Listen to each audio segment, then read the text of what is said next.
नमस्कार दोस्तों, एक बार फिर से आपका स्वागत है। 1909 का भारत परिषद अधिनियम, इस अधिनियम को मार्ले मिंटो सुधार के नाम से भी जाना जाता है।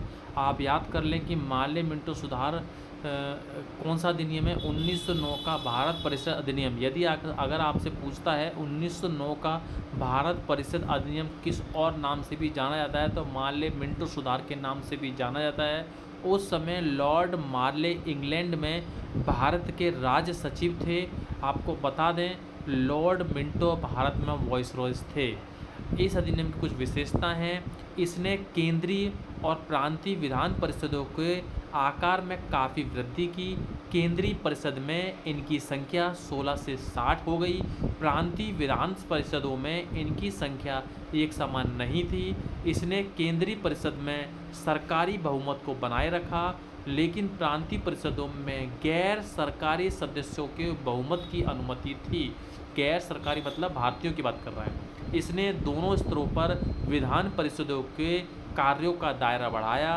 उदाहरण के तौर पर अनुपूरक प्रश्न पूछना, बजट पर संकल्प रखना आदि। आपको बता दें, इस अधिनियम के अंतर्गत पहली बार किसी भारतीय को वाइसरॉय और गवर्नर के कार्य परिषद के साथ एसोसिएशन बनाने का प्रावधान किया गया।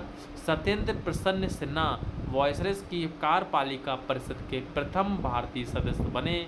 उन्हें विधि सदस्य बनाया गया। आपको क्वेश्चन पूछ सकता है, किस अधिनियम के अंतर्गत पहली बार किसी भारतीय को वाइसरॉय और गवर्नर की कार्य परिषद के साथ एसोसिएशन बनाने का प्रावधान किया गया। उनका नाम है सत्येंद्र प्रसन्न सिन्हा। ठीक है। इस अधिनियम ने पृथक निर्वाचन के आधार पर मुस्लिमों के लिए सांप्रदायिक प्रतिनिधित्व का प्रावधान किया। इसके अंतर्गत मुस्लिम सदस्यों का चुनाव मुस्लिम मतदाता ही कर सकते थे।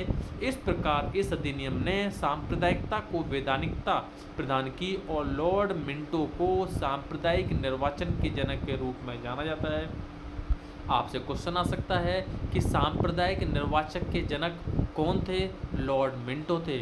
इसने presidency corporation, chamber of commerce, विश्वविद्यालयों और जमींदारों के लिए अलग प्रतिनिधित्व का प्रावधान किया। नमस्कार दोस्तों।